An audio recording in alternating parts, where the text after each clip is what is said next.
Good evening. Good evening, everyone. Good evening, good evening. I'm Kate Seeley, Vice President for Arts and Culture at the Middle East Institute, and it is my pleasure to welcome you to MEI for tonight's performance of the Gaza Mono-Logues. I hope everyone has gotten a drink and some nibblies. If not, yalla, there's still time. This is a slightly long introduction, so grab your last drinks before we begin. So we are gathered here tonight to hear the stories of young Gazans living under siege, and in the process to honor the innocent who've lost their lives in this conflict on all sides. We're here to open our wallets to support Palestinians and the people of Gaza, and in the process to find solidarity and community in the face of unimaginable suffering and tragedy. Tonight's event is a fundraiser for two nonprofits. ANERA, it was established in 1968 in response to the '67 Arab-Israeli war, which left hundreds of thousands of Palestinians homeless and impoverished. And it has spent decades working to respond to the critical needs of Palestinians and others caught in regional conflicts in the West Bank, Gaza, Lebanon, and Jordan. And it's been doing critical work in Gaza since the start of the war, prior to the war, and of course, during this war, providing millions of meals and other services to desperate Palestinians under extremely challenging circumstances. And we're going to hear more about ANERA's work in Gaza tonight from ANERA board member Victoria Sams, who is also the director of tonight's program. The other nonprofit we encourage you to support tonight is Ashtar Theatre. It is a Ramallah-based theater which works to promote creativity and change through training, acting programs, and theater performances in the West Bank and Gaza. We have many seats in the front, by the way. Please feel free to come to the front. Ashtar was established in 1991 in Jerusalem as the first theater training organization for youth in Palestine. And in 2010, the theater ran a program with young Gazans, developing a series of 33 monologues based on their testimonials describing their lives before, during, and after several Israeli sieges. And those became the Gaza Mono-Logues. This past November, in response to the Gaza war, Ashtar issued a call for international readings and performances around the world of the monologues to bring to life the voices of young Gazans at risk. Here in Washington, D.C., Victoria Sams, the director of today's performance, responded. She staged the first D.C. reading at Busboys and Poets on 14th Street in January with the participation of Busboys owner Andy Shalal, who is here with us tonight. And Lynn Snej, the director of our Arts and Culture Center, and I had the privilege of seeing this performance, and we're deeply moved. And we invited Victoria and her actors, minus one of them who's in university and couldn't make it tonight, to put on a second iteration here at MEI. So we're joined tonight by three performers. Nora Ashrati is a voice actor and director with a background in theater and Middle East studies. Currently, she directs and narrates full cast audiobooks for graphic audio in Rockville, Maryland.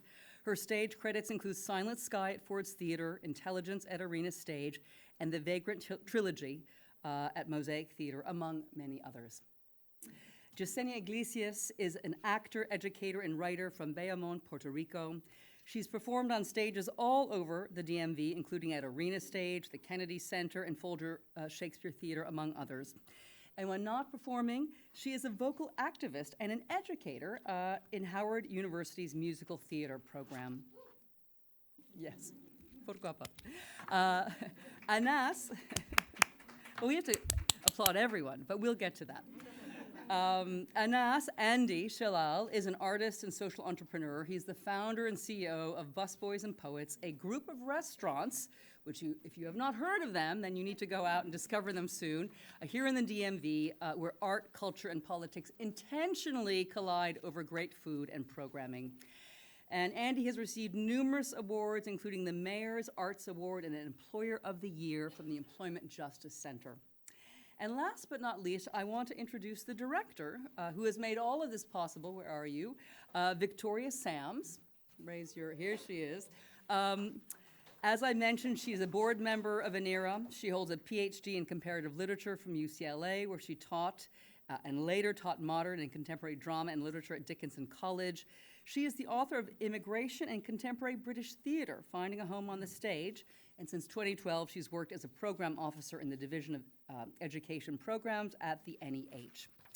So thanks so much to our director and our actors for taking part in this second performance tonight. It means so much to us.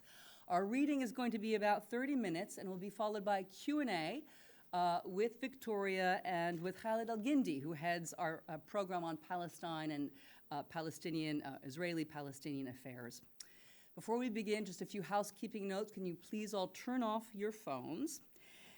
And I want to bring to your attention a handout that you all got, and it's especially important because on the back of it, you'll find the QR codes for ANERA and for Ashtar. So please take time during this performance or afterwards to scan those two codes and to support both of these institutions during this incredible time of need. So thank you again for joining us. And without further ado, I'd like to welcome our actors.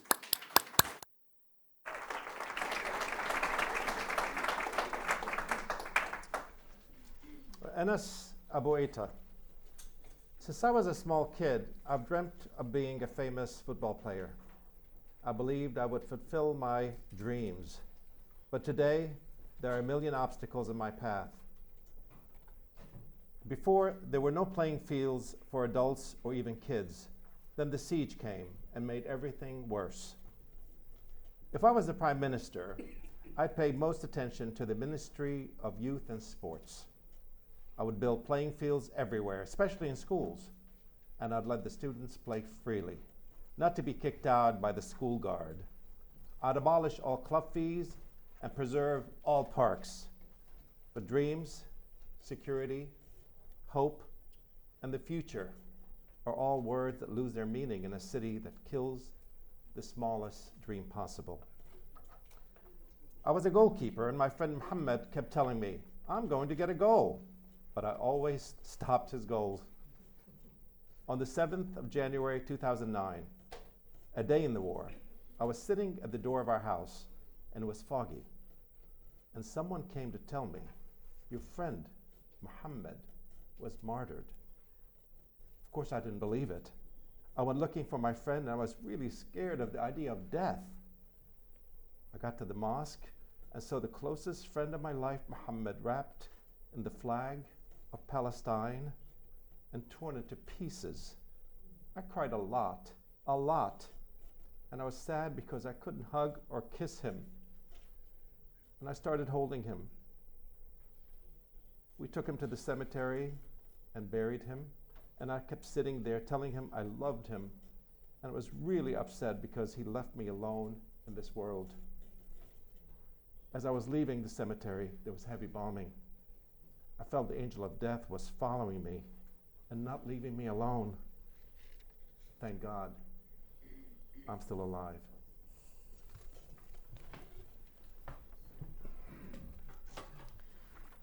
Fatima Abu Hashem, 2010. When I talk to Palestinian kids in Europe, I feel sorry for them. And I don't wish to be like them because they're in diaspora. They plant their dreams in a land that's not theirs. Dreams grow with the people and the country. I love life, love to play and love people.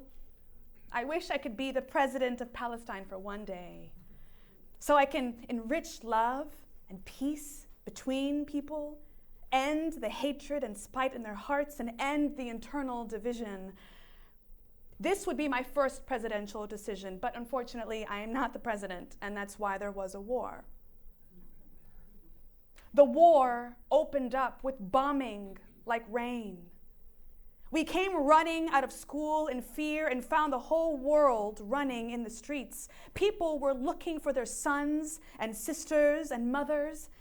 Everyone was running with their heads raised to the sky. Honestly, they looked strange. I saw one of them from the distance, wearing pajamas, barefoot and running. When I first saw her, I didn't recognize her, but when I got close to her, wow, that's my uncle's wife. The chic one who doesn't leave the house without looking top-notch. Then I was sure the war had started. It's been more than a year since we've been talking about the war. We lived it and continue to live it each day in detail. Because the TV, the phone, and the doorbell are all things that remind me of the war, I don't like them. You know, I even threw away my mobile. And I'm most scared of being alone. I think, what would I do if the war starts and I'm alone? Who will protect me? And when I'm with my family, I start to think how I would protect them. I had a big dream to become an actress. But this dream started shrinking slowly because people in my country don't look at an actress in a positive way. Even though acting is important and allows me to relay the picture of the suffering of my country and society to the world. I have a second dream if the first one doesn't work out. To be a journalist. And the third dream is to make a family that I love and who love me. The fourth is for us to be free and for the flag of Palestine to fly freely. And the fifth is to see people happy without death, destruction, deprivation, or war. And the sixth and last one is for me to finish this monologue and come down from the stage.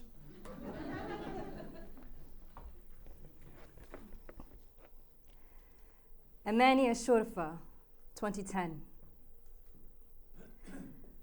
Gaza is like a plane, carrying people and traveling towards the unknown, landing neither in heaven nor in hell. No one knows when it will land, and many people may stay suspended like that for twice my lifetime. All days here are the same. There's nothing new. The simplest thing is that dreams and wishes are hard to make true in Gaza, especially if they're like mine. To be an artist, singing and acting and playing music. In Gaza, the only music is that of death and dancing on wounds. If I go abroad and study directing, how would society look at me? After I graduate, would the country be like now? Or worse? Everything for me is foggy and unclear, like people's faces on Friday at the Firas market, and like the day the war began. The first hit was at the Ministry of Passports. My friend and I came out of an exam. It was the first day of the first term of exams. We sat in front of the school gate talking and waiting for the rest of our friends so we'd go home together. Suddenly, there was a series of explosions. I was in shock and felt that I was going to die. We ran away and I was really scared. I saw women running and screaming and beating their faces, and I had no idea what was going on. I felt I couldn't stand on my legs and the world started spinning. I fainted and stopped feeling anything. And then I woke up to my friend's voice shouting, "MEI, for God's sake, wake up!" When I woke up, I started crying, not knowing where to go or what to do. An older girl helped me and took me home. As soon as I arrived, my mother took me in her arms. I was very tired, but at that moment, I rested. I needed to fall into someone's arms. The hardest thing to feel is that your moment of death is near. The war was a black ghost that covered Gaza's day and night. It imposed its hell on people, on the earth and sky and air that we breathe. After the war, I had a breakdown. A big, wild wave overtook my soul. I was thinking I wouldn't be able to come out from under it, but it was like a hand was extended to me through the theater. A rubber ring that pulled me out from under the wave. Today, I feel a comfort that I haven't felt in a long time. And I hope I can always Stay like this.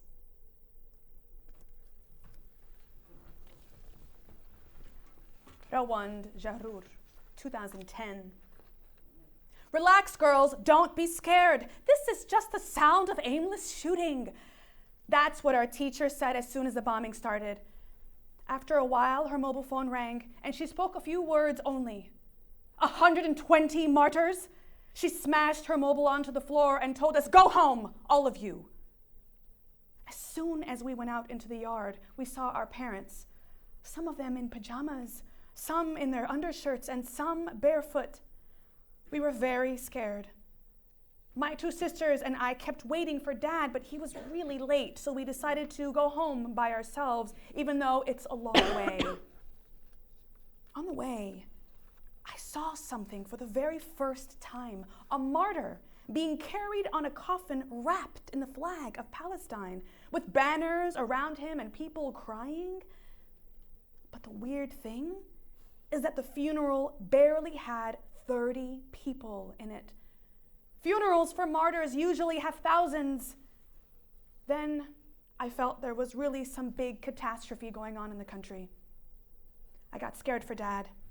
I didn't want him to come get us because I was scared he'd be hit by a rocket. I was also scared of dying, and I didn't want to die now because it would be a catastrophe if I died and no one came to my funeral. I started running home, and people were running around us like it was doomsday. No one knew where they were going because the sound of rockets didn't stop. Every few seconds, a rocket would fall and shake the ground. I felt that the streets were not the same streets, nor were the people the same people. Strange sights, sounds, and smells. After the war, a lot of things changed inside me. I started hating going to the bathroom. From the second I go in, I can't wait to come running out. Because all the time in the war, I was afraid they'd hit a rocket on our house when I'm in the bathroom. In there, one would be in great focus, and then, you know the rest. I also started hating the morning line at school. When the war started, I was in the line. That's why today I felt that the minutes in the line are hours of fear and worry. All school for me is one pile, and the line is another. I started having terrifying dreams. All night, I have a conflict within myself between desire to sleep and fear of nightmares. Sleep became a monster hiding behind my eyelids. I stay like that till morning. I don't know when I slept and when I woke up. I want to become an actress. And this is a hard dream to fulfill in Gaza, especially for girls. I tell myself it's a shame for people in Gaza to be deprived of my talent because I could be an important actress. But if they don't want me, to hell with them. I'll go to any country and act there. Gazans are deprived of everything anyway. It doesn't stop at theater. Sometimes I think people in Gaza can barely find food. How are they going to go to the theater? You know, I wish I could live in a civil, democratic society with peace and 20 cinemas and keep watching movies and flying in my imagination and dreaming.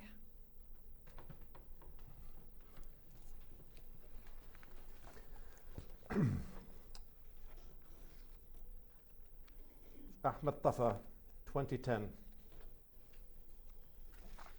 All of my life, I thought Gaza was the biggest and most beautiful city in the world.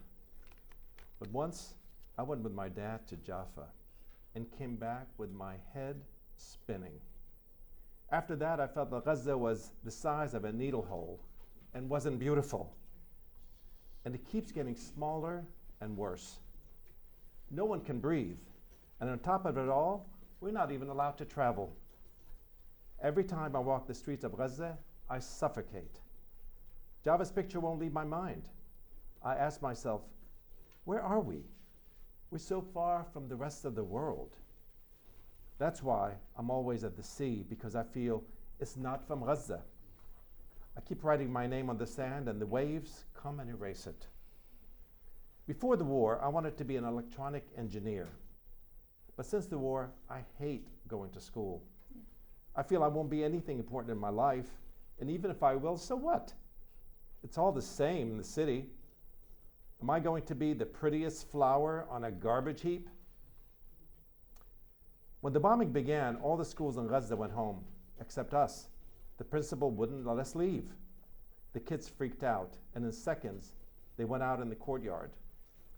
The weird thing is that I'm in the Zaytuna school, the one near the Ministry of Passports, which got hit first. With the first hit, a piece of a rocket flew into the biggest tree in the school and sliced it in two like a sugar cane.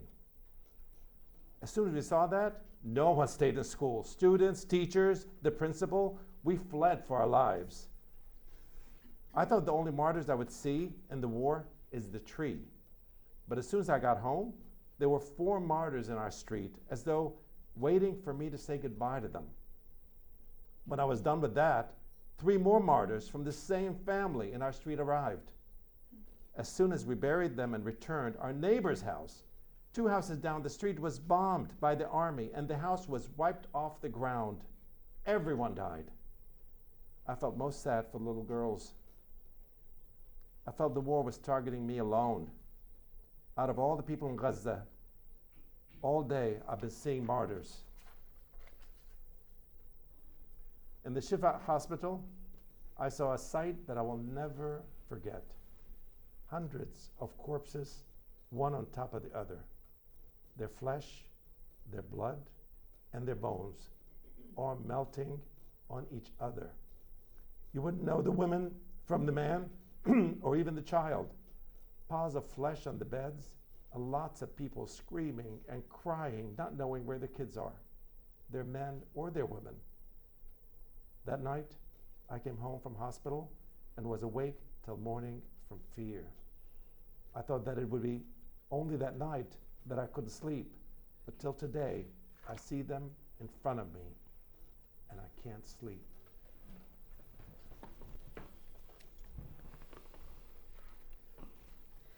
Mohammed Qasim, 2010. My grandmother and I were home alone. She was telling me stories about the days of our country, funny stories and sad ones, but she never told me a complete story because she always had to go to the bathroom halfway through. My grandma spends half her time in the room and the other half in the bathroom. My parents came back at 10:30 at night and went to sleep straight away. I couldn't sleep. I was lying on my bed awake, writing my homework. Suddenly, I heard the noise of a distant explosion. I went to my parents' room and took the radio to hear the news. I woke my father up and told him, I heard the sound of a strong explosion. He said, be quiet, go to bed. It's just aimless shooting. Anyway, I went back to bed and the electricity was out. Suddenly, there was a huge explosion that shook my world. I pulled my blanket and covered my face, and something fell on me. I raised my blanket and off me with all my strength, and it was the frame of the window that had fallen on me. The blanket was full of glass, and our entire house was full of black smoke. It was the day they hit the workers' union right next to our house. But that's not the point. The point is the stupid things that happened and which I can't find an explanation for. First, the world was on fire, and we all felt that we would die. But my grandmother was looking for her false teeth. She was afraid that when she died, people would find out she had no teeth, as if they didn't already know. Second, the house was full of smoke, but my father lit a cigarette and smoked, as if we needed more smoke. Third, my uncle called to make sure we were okay, and my father told him that we're all fine, thank God, but that the windows of the house were broken, all of them except one. My uncle told him to break it. And my father did. And I don't know why I'm telling this story. All I know is that we're living in a cage, a prison. Like an encaged bird who wants to come out, but he's besieged.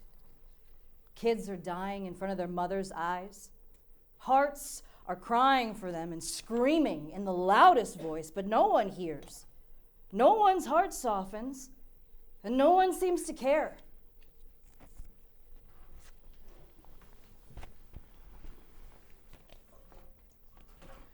Wiem Aldieri, 2010. What I love most in Gaza is Barcelona Park. I used to go there 3 times a week. I would spend the whole day on the swings, laughing and playing with my friends. But during the war, the occupation bulldozed it and destroyed it. I went to visit the place and started crying. I remembered where I used to play and where the swings were and my laughter with my friends. I want to be a lawyer so I can defend the people that have been victimized. And you won't find more of them than in the empire of Gaza. I feel that Gaza is 100 countries and 1.5 million presidents.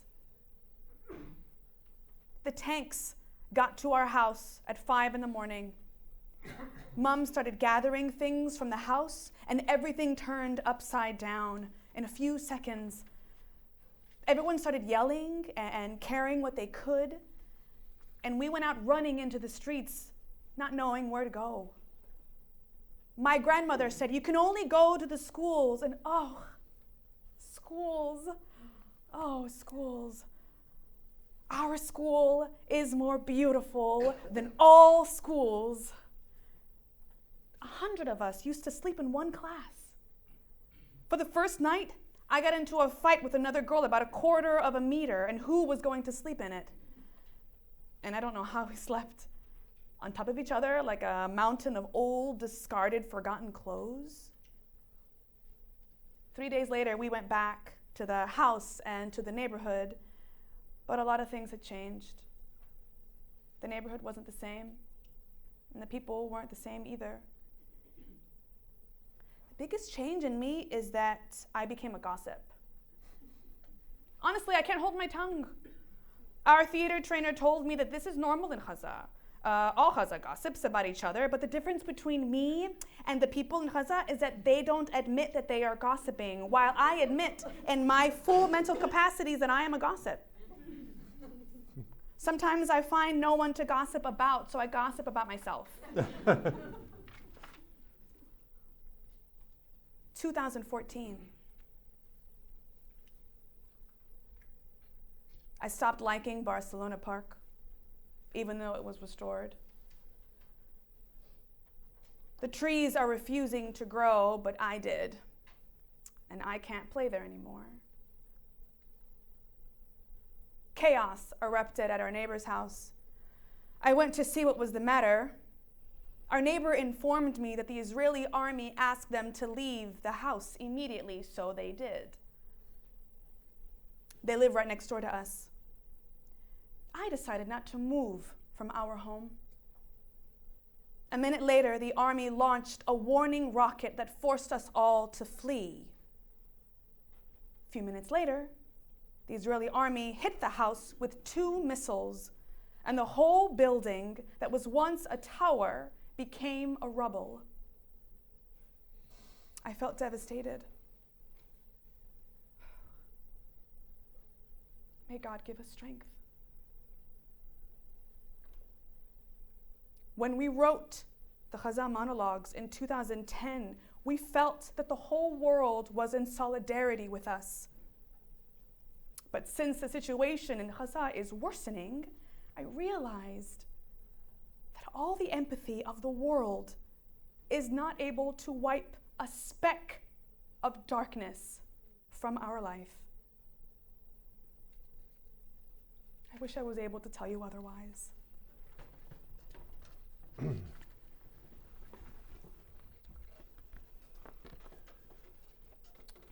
Ali Abu Yassin, The Long Minutes of War, Written November 8th, 2010. 2023. 2023. Let me tell you that in war, you will lose all the trifles, many of the luxuries, and most of the necessities.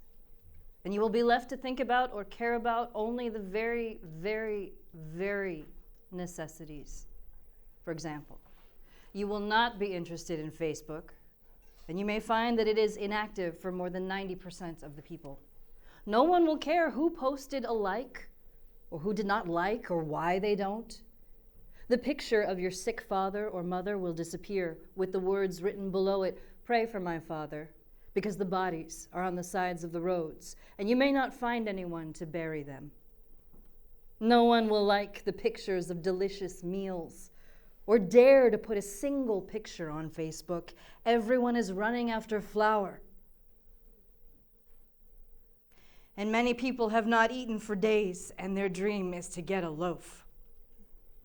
Even if you open Facebook or press your finger on it out of habit, you will pass by unnoticed. Or even to the point that you will not write to most of your friends, "May they rest in peace," for their obituary posts, because most of the posts are either about death or injuries, or "Thank God how they escaped a certain death."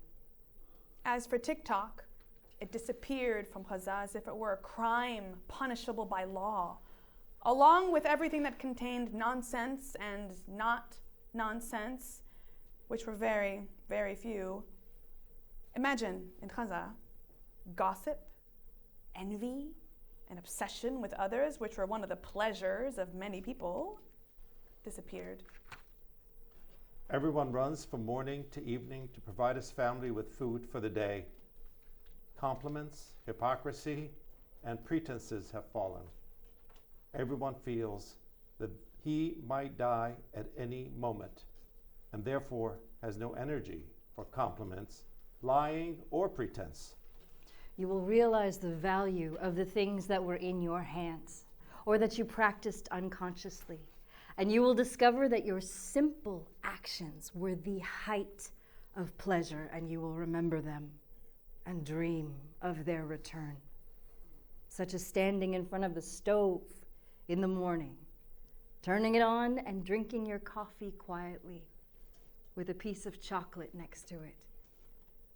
Yes, the price of 1 kilo of coffee has become $70 or 240 shekels if available, and chocolate disappeared from Gaza weeks ago, along with chips, biscuits, Indomie, nuts, and the rest of the family of delicious things. There are only some cleaning powders left in the stores. You will suddenly discover that your family has forgotten the word "bahabush." I don't like it. For example, if you were able to save enough money to cook a casserole of cabbage, everyone would devour it as if it were the most delicious food in the world. It goes without saying that the meal previously cost 50 shekels, but today it costs 150 shekels. As for maqluba and sakhan, no one dares to remember them. The thing you will miss most is your pillow and your bed. You will still dream of returning to them and sleeping one night without the noise of missiles, cannons, and nonstop shooting. You will miss seeing the cars and the traffic that have disappeared and been replaced by the donkeys, which, as soon as you get on the car and jump to sit on it, specifically on the mattresses that the driver places for the passengers, and often puts a piece of burlap or an old blanket, one of the two things that will stick to your pants from the back will be either dust or water, and a rag or a stain will fall on your pants, the size of a sunflower disc. And the strange thing is that you will not care at all to shake yourself off because everyone is walking carrying the same circle on their back. You will remember television, movies, series, talk shows, and plays as if they were a distant dream and a high level of luxury. You will greatly miss the dining room, the bathtub, the window of your house, your good neighbors, and your morning walk, whether to work, the market, or wherever. You will realize what it means to have a closet, clothes, shoes, and a refrigerator filled with fruits.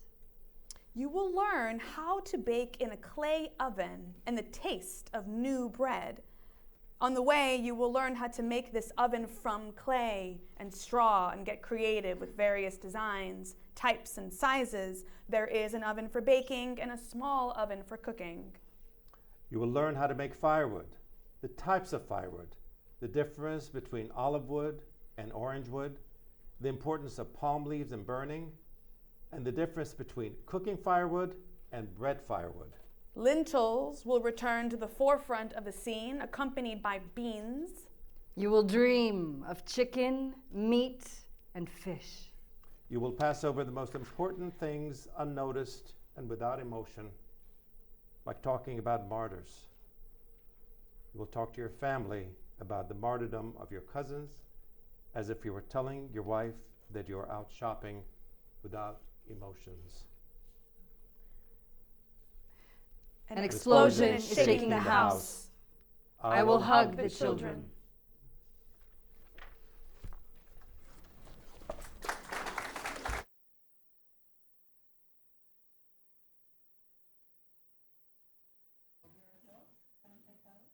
Testing, 1, 2, 3. Testing. Wonderful, wonderful, good. We're all mic'd up and ready to process this incredible experience, this beautiful performance, and the testimonials of these young Gazans. So powerful to hear the voices of these young people and to bring their experiences to life. And thank you so much, Victoria, for doing this, for bringing this beautiful performance to Washington for all of us to appreciate and experience. Can you tell us more about Ashtar Theatre, kind of their background and how they came to work on the Gaza Mono-Logues, and then how the Gaza Mono-Logues came to be spread globally, especially in this moment? Yes, gladly. Can you all hear me? I found out about about Ashtar Theatre when they put a call out in early November of 2023 mentioning this production that had originally been performed in 2010, written in 2010 in response to the first war in Gaza, and when these young Gazans were between the ages of 14 and 17 years old. And they put a call out for essentially a revival around the world for any theater company or any individual to perform the monologues. And they made the script available. They put a call out to translators, so it was translated into about, started out with 18, I think it's now more than that, different languages. Wow. So I reached out to them, and they originally wanted people to perform it on the day of solidarity with the Palestinian people, which is November 29th. And it was early November, and so I reached out and asked if they would be willing to let me perform it later. And in fact, they said, we have done this performance in 2010, but our intention was to spread it, to have as many performances and revivals, and they had multiple productions of it, even starting in 2010. They took it eventually to the UN and performed it in the theater inside the UN. In 2010, they had revivals in many different countries in 2014, 2016. I think there's someone here with us who knows a lot about the history of Yes, I think Ashtar. Yara maybe who took it to the UN. One of the, Yes. who was the funder, in fact, that made it possible for Ashtar to even, so it was a devised production. They worked with the young monologuists first in 2010 for about 6 months. Okay.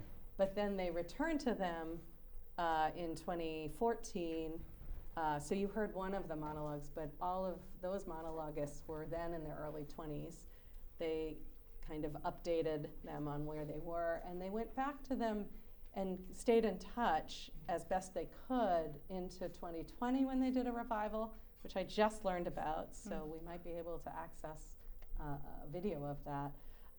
But then in 2023, they've had updates from some, but they really don't know the whereabouts of many of the young people who would now be in their late 20s, early 30s. And was it how many testimonials? So originally 33 Okay, so, monologuists, yes. And we selected from those monologues, so there are many more, and they're all beautiful. It was very hard to pick. Yes, I can imagine. How did you make that selection? That's a good question. Part of it was trying to find themes that were touched on and sort of a cross-section of what the young people's interests were, the ways that they were experiencing it. I did want a mix of poignancy. Some of them were really relaying very heavy, and the one who had a breakdown was, these are haunting. But then I wanted humor too, and there were some who in the midst of it were just, the whole range of human emotions. So the ridiculous, the absurd, the devastating, the lack of teeth, those exactly. You had to combine the humor and the and the tragedy. Yeah, absolutely. So it was a beautiful job. Talk a little bit, Victoria, about your link with ANERA, kind of your connection with ANERA, and kind of your desire to put on this performance. How those kind of converged. So I think I talked about the context of the call for the revival, and I really was trying to think of ways that I could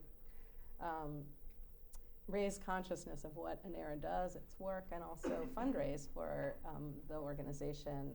But I have a familial connection to ANERA that I joined the board in October, so I'm a very new board member, but the organization was co-founded by my father in my parents' living room. My mom's right here in the audience, and my sister. So we kind of grew up always knowing about ANERA and about the organization. It has always been a very human scale organization. It was always an attempt to leverage as much as possible small resources to have maximum impact. So there was always a practice of partnering with local organizations. So originally it stands for American Near East Refugee Aid. So it was Americans who were looking to pool their resources to benefit Palestinian refugees after the '67 war. And the idea, I think, was that it would be a temporary situation and it would resolve itself with that aid. But ANERA has grown tremendously. Yes. Yeah, and even just to give you an idea, so at October 7th, as of October 7th, there were 12 ANERA staff members in Gaza. I think the recent statistic today is that they have delivered 18 million meals since October 7th. They've hired 13 additional part-time contract workers since then, so now they've grown to a staff of 25.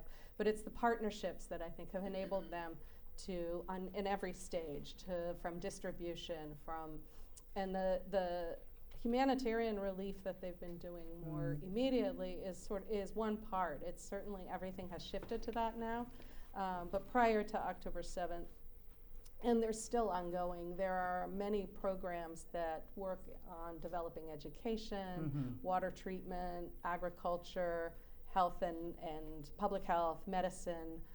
So a lot of the programs have shifted to the direct relief and humanitarian aid and meal provision. You're in crisis mode, feeding starving people. Exactly, yeah. So they partnered with World Central Kitchen, and I'm terrible with numbers, but if you go to there's a blog that every day they update the work that ANERA's done and the situation that day and the way that they have responded. So you can get much more accurate statistics about the response numbers on the site. Right, but it's been, I've heard, as you said, 18 million meals and an incredible ability to get food distributed to many, many hungry mouths. Well, Khaled, I'm going to bring you into this conversation since we're speaking about, what is happening in Gaza, starvation, mass starvation. Over the weekend, we watched, many of us dumbfounded, as the U.S. dropped 38,000 ready-to-eat meals in Gaza. And aid agencies say this is one of the most ridiculous and impractical ways to deliver aid to people. So can you help us understand how it is we've gotten to a place where mass starvation is taking place in Gaza, and the U.S. is unable to pressure the Israelis to provide aid and medicine? Yeah, I will try, because getting inside the minds of this administration and trying to understand what motivates them has been, I think, extraordinarily difficult, if not impossible. So, I will try to read the tea leaves as much as possible. But, I mean, you're right. It is absurd on so many levels, because usually an airdrop is the sort of thing that you do behind enemy lines, right? I mean, with not only a desperate situation, but with an adversary, not a special relationship that the United States provides the most military aid to Israel than anyone else in the world. And both sides are constantly talking about the unique closeness of this relationship. So it's absurd on that level. Right. It's also absurd in terms of it's not as though this were the only option that the United States has, right? And we hear this and see this constant hand-wringing by the administration. They're frustrated, far too many civilians have been killed. Nowhere near enough the humanitarian assistance. We hear the same, every press conference feels like Groundhog Day, right?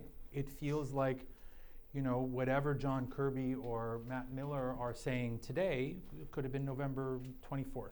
It could have been January 9th. It's the same thing. And sorry? And so it's not as though the United States doesn't have other options. It could, I think, most easily simply demand that Israel stop deliberately creating starvation as a weapon of war. I mean, that I think has been documented now by Human Rights Watch, by the UN Special Rapporteur, by others, and I think even Samantha Power has essentially conceded as much, that Israel is blocking the aid. Right. And so instead of dancing around that issue, which frankly, I think it's pretty clear is a war crime, and not a small one, the United States can just simply take a very, very stern approach and say, this is unacceptable. Israel has the right to defend itself. They can say that until they're blue in the face. But what about this is self-defense? Yeah. And so that's one thing. The United States could condition its massive military support. It could withhold its veto in the Security Council. It could merely threaten to withhold the veto in the Security Council. They have an entire array of tools at their disposal, and they choose to use none of them except the option that is the most humiliating for the president, the least effective in terms of alleviating the actual suffering on the ground. I think the 38,000 meals that were delivered amounts to what is essentially a single truck, right? Exactly. It's a single truckload entering Right. Gaza, And on right? a normal day, you meant to have 500 trucks entering Right, Gaza. on a normal day, but very often we're seeing anywhere between 50 and 100, I think, is where we're at now. And that's down from where things were before, ironically enough, before the ICJ genocide case, when it was closer to 100 to 200. And so we're actually seeing a reduction. We're seeing greater U.S. frustration and a complete paralysis. So it's not as though the United States doesn't have options. It's that this president chooses to not use any of them because they all involve some kind of public pressure on Israel. And for this president, in ways, and I think more so than any president that I've ever seen or read about, he is almost religiously opposed to the idea that the United States should ever have a public spat with any Israeli leader, including the leader of the most extreme government in Israel's history. So it's quite astonishing, and I don't have An answer beyond that. Yeah. But so he sent his vice president, Kamala Harris, this Sunday to finally call for a ceasefire. You've been calling for a ceasefire for months. Did she? Yeah. So he gave her that task. Can you just give us an assessment of what you think the likelihood of a ceasefire is in the near term, some of the obstacles and challenges? So one thing that we've seen change over the past 5 months is that there was this, again, almost dogmatic aversion to the word ceasefire. So now they've gotten over that. They say ceasefire, but the weird thing is that they don't mean ceasefire. What they actually mean, they're calling what we used to call a humanitarian pause, they now call it a ceasefire because it's good politics, because, you know, they saw the protest vote in Michigan, the uncommitted vote. They're hearing about this happening in other states. And they're worried, frankly, on that score. And that may be the only thing that has really moved them. Yeah. And so now they're using the word ceasefire. What was interesting when the vice president spoke is she said, I'm calling for an immediate ceasefire, pause, for the next 6 weeks, right? And so... Right, it's not a permanent ceasefire. It's There's not, a little but pause. it's not yes. even, right, Yeah. it's not permanent, but everyone knows, and essentially the administration is saying it is temporary. They would like it to not be temporary, but for Netanyahu, the war has to continue. He needs the war. And also the Israelis are talking about Rafah as though it were, you know, again, a kind of, you know, religious commandment. There is no way they're taking Rafah off the table, the Israelis. They are insisting on this. The Americans are insisting on a humanitarian plan to go along with that. They haven't received that. Humanitarian aid workers say it's not possible to evacuate. To evacuate Yeah, or Rafah. to provide any real protection for the 1.5 million or so who are in Rafah. And so we're kind of at a stalemate. But the impression that I have is the administration doesn't want them to move ahead with an invasion of Rafah, but they're also not going to do anything to stop it. Just like we've seen over and over again. We don't want you to do a ground invasion, but they do it anyway, and they will support it, right? You know, we don't want you to prevent food from coming in. We don't want you to kill as many civilians, but here are the weapons that you know, we hope you won't use exactly the way you've been using them. And so you have this completely incoherent, ineffective policy by design. That's the thing that is most sort of mind-boggling. It's not as if the president doesn't have options. He has options, but he would rather be humiliated by Netanyahu than to actually employ those. And I find that sort of mind-boggling. Well, speaking of the pressure that you mentioned coming from Michigan, how much do you see public pressure affecting the Biden administration's kind of stance on the Gaza war and in helping kind of bring about a ceasefire, a lasting ceasefire? So there's the public pressure aspect. And then what more can people do in this room to place public pressure? And then we'll open to questions because I think people want to voice views and opinions. Yeah, and, sure. But yeah, just some thoughts on what more can be done by the voting public, the public writ large, and what can we in this room be doing more of? Obviously, we can't delve into your electoral options, right? Because we're not in that business. But what we've seen, as I said, I think the only thing that has moved this administration hasn't been the human cost. It hasn't been the reputational cost to the United States.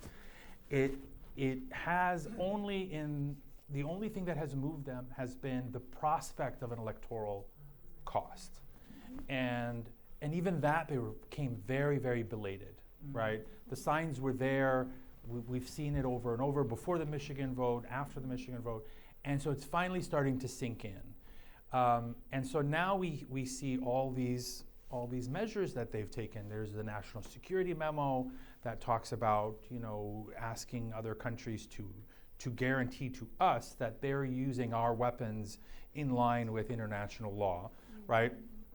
Entirely performative, because any kind of assessment would take months for these governments, including Israel, to produce. We saw the sanctions imposed on a tiny handful, exactly four Israeli settlers in the West Bank in response to settler terrorism. So there's a lot of these steps that they're starting to take. They're mostly performative and symbolic or rhetorical in some way. And so the one thing that does move them is the prospect of losing this election. And we're seeing uncommitted votes, movements kind of take hold. Every state has different laws and different ballots. Not all states have an uncommitted option. And so some people are writing in, if your state allows write-ins that don't get discounted. Or they're selecting a particular candidate as, the symbolic protest vote. And so all of that's happening in Virginia, where I live. It's happening in Maryland, where I think they do have an uncommitted option. It's happening in Washington. So it's happening all over the country. And people are going to, obviously your vote is your voice. And that's one way to register your discontent. I think that's probably the only thing that will resonate with them. Yes, it's amazing. The protests continue every day. There was that huge protest in New York City over the weekend in the pouring rain, and yet it's not doing what it needs to do. I'd love to open the floor to some questions, some comments. Nothing long, please, but we are here to ask questions, to learn more about Ashtar. We've got a man with his hand up, yes, right here. We've got a mic coming towards you. Wait 1 second, please. And don't be offended if I cut you off. We have limited time, so thank you. This will be short. Is it not relevant that that the United States is stuck with a president as well as a Secretary of State who are avowed Zionists? I think ideology is always relevant, and I do think. Sometimes the word Zionist gets thrown around loosely, but this is a president who celebrates his Zionism. He talks about it repeatedly. I've never heard a sitting U.S. president describe themselves as a Zionist, even the ones who are very clearly very pro-Israel, and many of us would consider them to be Zionists. And so I think President Biden's personal commitment to Israel and his whatever being a Zionist means to him is something that's very central to who he is. So it goes beyond just electoral politics. I think it shapes his whole worldview. And he's much more militant and dogmatic in his ideological commitment to Israel than probably any president that I can think of, in the past, even before even before my lifetime, because I've researched, I've looked at pretty much every U.S. administration since Woodrow Wilson, and I can't think of anyone where there's been absolutely zero learning curve of any kind. Really, like Ronald Reagan, and people will remember this. Ronald Reagan, and after the invasion of Lebanon, picked up the phone when the carpet bombing of Beirut. And he picked up the phone and screamed at Menachem Begin, the then prime minister, and he used the word Holocaust. He said, what you're doing is a Holocaust, and it will, if you continue, it will directly impact our bilateral relationship. Even George W. Bush, during the War on Terror, laid out clear red lines for Ariel Sharon. You can't assassinate Yasser Arafat. You can't do this, you can't do that. Don't go too far. And occasionally, they even called out war crimes. They used the word war crimes. Wow. And this president has had zero red lines in ways that I've just never seen. Right. And so I think the ideology is a big part of that. Yeah, in the face of so many war crimes. Yes, Wendy, please. Someone here. Thank you, and let me apologize for this question before I ask it, because I really don't know the answer. But you say that this president has been the only president that you know of that has had zero learning curve and has been most supportive of Israel. What about Trump? What has he said in the campaign? Yeah, I mean, it's, you're right, I should have qualified the statement in the sense that he is the most, I mean, Donald Trump was also unconditionally pro-Israel to the far right, not just any pro-Israel, but to the far right on the Israeli spectrum. The difference was Donald Trump was never tested in this way. We did not see this kind of violence in the Trump era.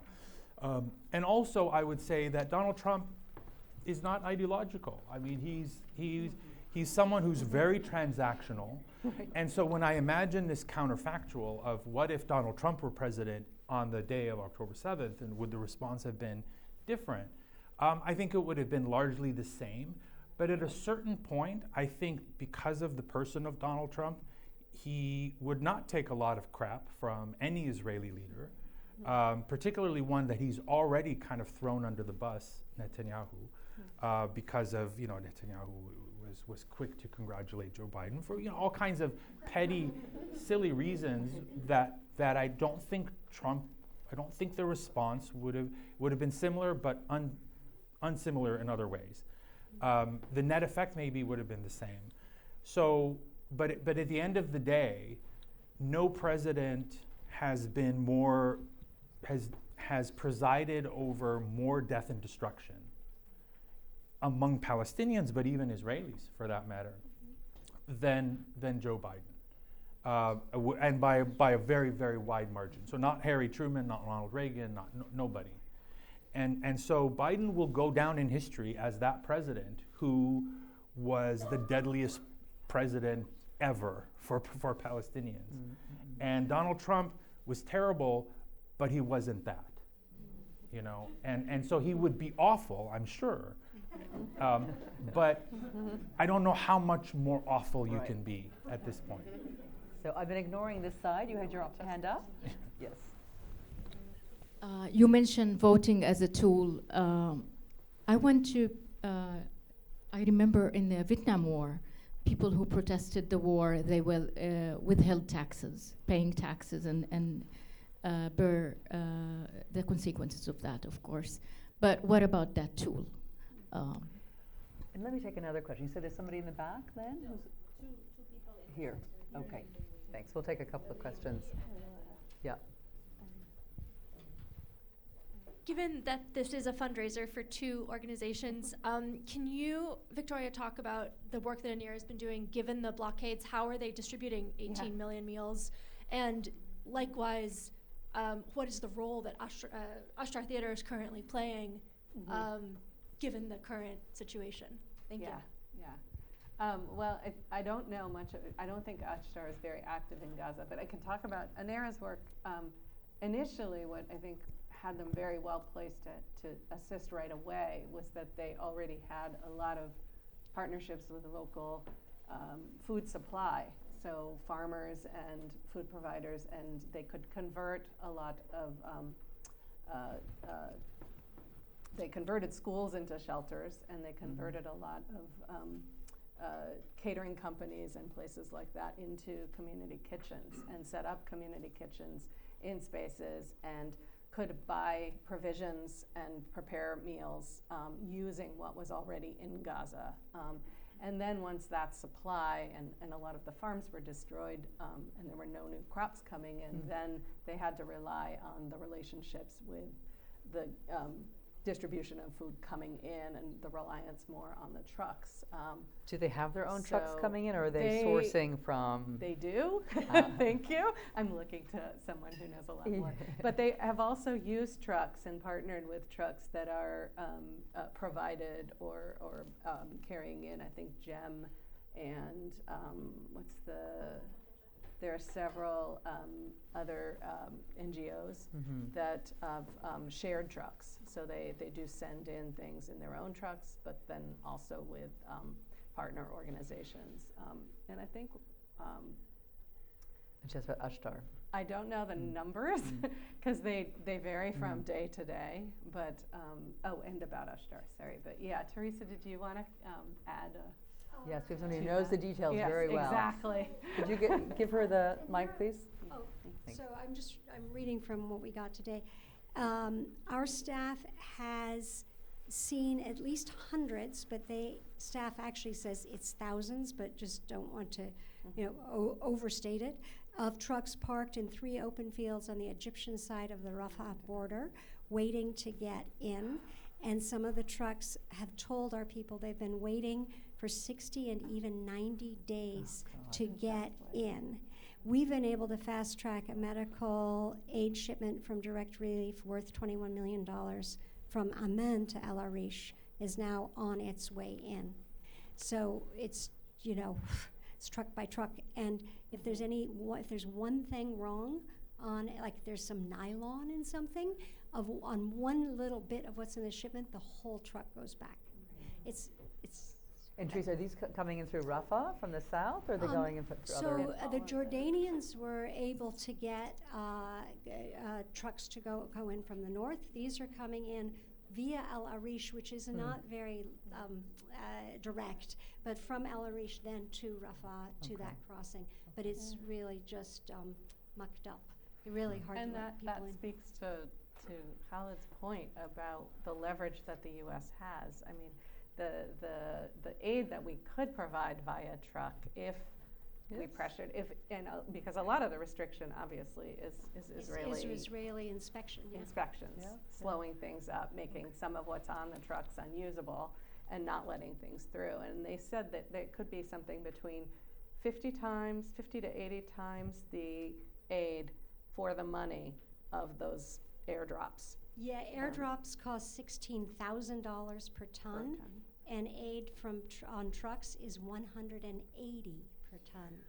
$180 versus $16,000. And you referenced, as one of our former American ambassadors to the Middle East said recently, this airdrop was one of the most humiliating chapters in the U.S.-Israeli relationship. But do you want to answer, Khaled, this woman's question about taxes? I don't know if that's a... I mean, it's not my place to tell people to, break the law. I mean, but we know, we know there's all forms of civil disobedience. Refusal to pay taxes is one. There's, people can chain themselves, I suppose, to the Pentagon or something. I don't know, but people are doing all sorts of things. They're going to. Their universities are divesting from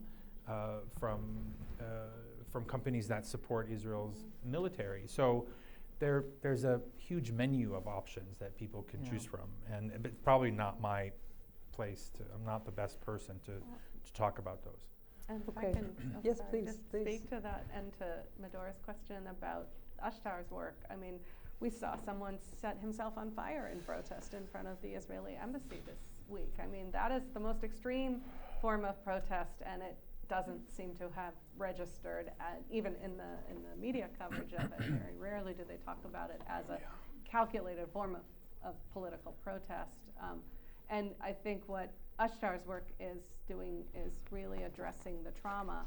The theater training was also psychosocial work with these youth, and they go to the places if the youth can't come to Ramallah, to the theaters, they try to bring their work to the places where it's needed. So I'm sure as soon as they can get into Gaza, and as soon as their theater trainers who are based in Gaza can work with them, they're I'm sure going to organize the kind of psychosocial activities. ANERA, actually, if you look at their daily hosts, they have been organizing a lot of activities to kind of give children a sense of normalcy in the midst of this. So that's also a component of ANERA's work as well. Amazing. Last two questions. We got a woman here, and we'll give you the microphone. Actually, I have two questions. One is for Victoria. Have you considered taking the monologues to PBS, to Canvas? Have a section on Canvas because it really portrays the Palestinians as real human beings, and the people need to see that. And the other question is for Khaled. The mainstream media is very responsible for what's happening. Do you see any benefit in picketing them or doing anything with them? And then can I ask, ma'am, would you like to ask your question, and then we'll, 1 second, we got it, yeah. Not that I wish this would happen. The election is over. Biden selected Harris as his vice president. Something happens to Biden. Now all of this discussion is on Rice's shoulder. I'm sorry? No, all this discussion is on Harris' shoulder. And the reason why I said Rice, because Condoleezza Rice is in mind. Okay, so so with the vice president, now she have to control the country. Now the dialogue changed. How do you feel about a black Afro-American woman now being your president and is confronted with all these issues? Now I want to flip the script. Between Condoleezza Rice and Vice President Harris, which of the two women do you feel that would be able to handle the situation?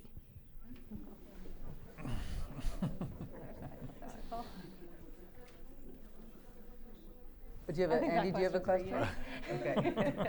Last question. We'll take these in a final round here. I think if you look at American foreign policy, it's pretty much steady all along, whether it's Obama, whether it's Biden, whether it's Trump. It's pretty steady. To what extent do you think that the U.S. uses Israel to extend its empire as opposed to the other way around? Because oftentimes we put the blame on Israel and point out to Netanyahu and all this. All those people are tools, really, for U.S. empire. And when do you think will come a point where the balance will tip and Israel will not be really beneficial, and we'll throw Israel under the bus and move on to the next convenient scapegoat for our empire? Let's see, maybe we'll end on you, Victoria. I'm happy.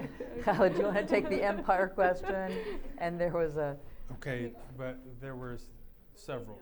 The media empire, and Kamala Harris. We got the easy ones. Yeah.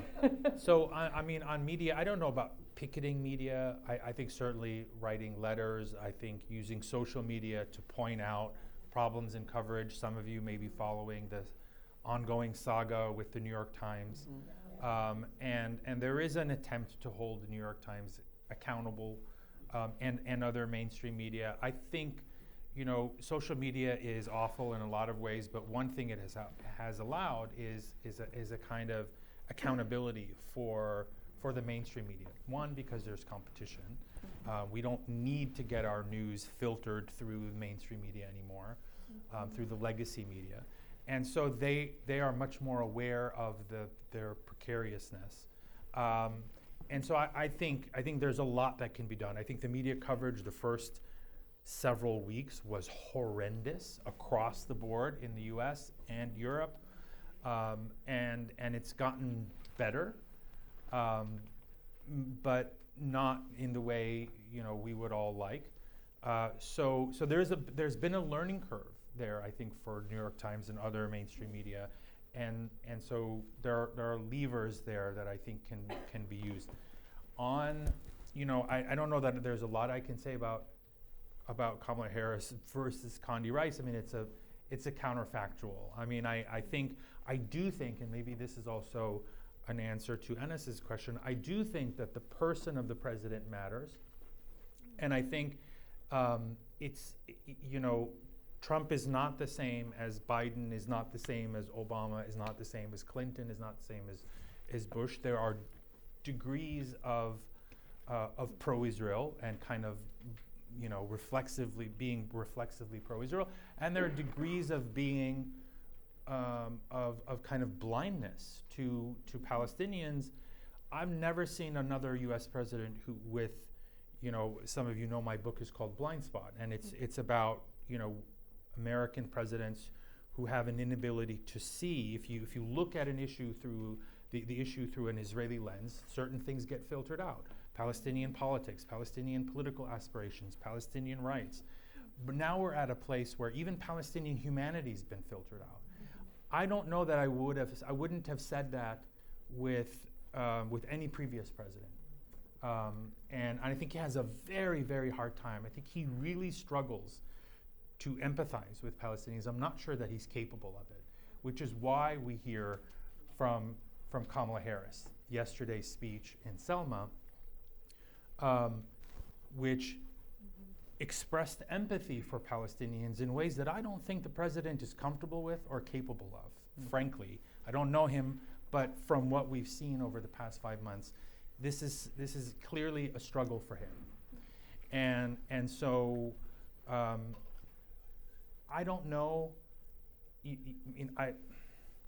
I don't know about Kamala versus Condi. It would be an interesting debate. I'd like to see that debate. Who knows? Maybe they're both young enough. I think that we could end up, with that, that sort of a presidential race at some point in our future. So, but other than that, I don't know what else to say. But on the empire question,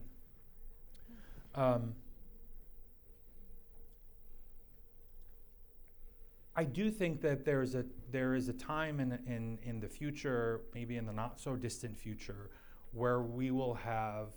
I think we're now at the high watermark of whatever pro-Israel and means. Okay, I don't know how we can surpass this. Frankly, maybe Donald Trump will win the election and prove me wrong, and we'll see another high watermark. But at least as far as the Democratic Party, I think the future looks very, very different. I think we're unlikely to see another Democratic president who is this callous, apathetic, and insensitive to Palestinian suffering. And I think the party has changed, the demographics have changed, all the polling shows that, and so that doesn't mean that a future Democratic president will throw Israel under the bus. I think there will always be Israel will always be viewed positively and as an ally, but maybe not the kind of exceptional treatment that Israel gets now. I think one thing that I advocate for is it's just, okay, don't turn Israel into an enemy, just make it another country, right? Just treat it like you would treat any other ally, without the exceptionalism that we're dealing with Israel. If we can normalize the treatment of Israel, then to me that would be enormous progress. And I think that the future probably, it's not impossible to imagine that in the future. Yeah, we're headed in that direction. Victoria, final words. Well, I think what you tap into there, and what I think so baffles me about Biden is that he is the empath in chief, as he keeps calling himself. And he's, empathy is not something, these actors certainly know this. It's not selective, You don't pick and choose who you empathize with and then not empathize with.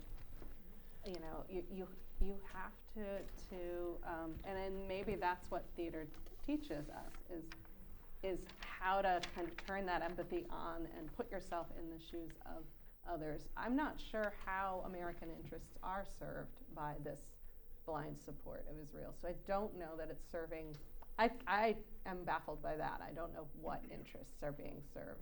I'm sure there are underlying interests, but not good ones. And so to your point about Canvas and PBS, I would gladly work with these actors at the drop of a hat if that opportunity arose and if it were possible, because I think that the capacity for empathy is clearly demonstrated in this room. I mean, and in Busboys and Poets when they performed before.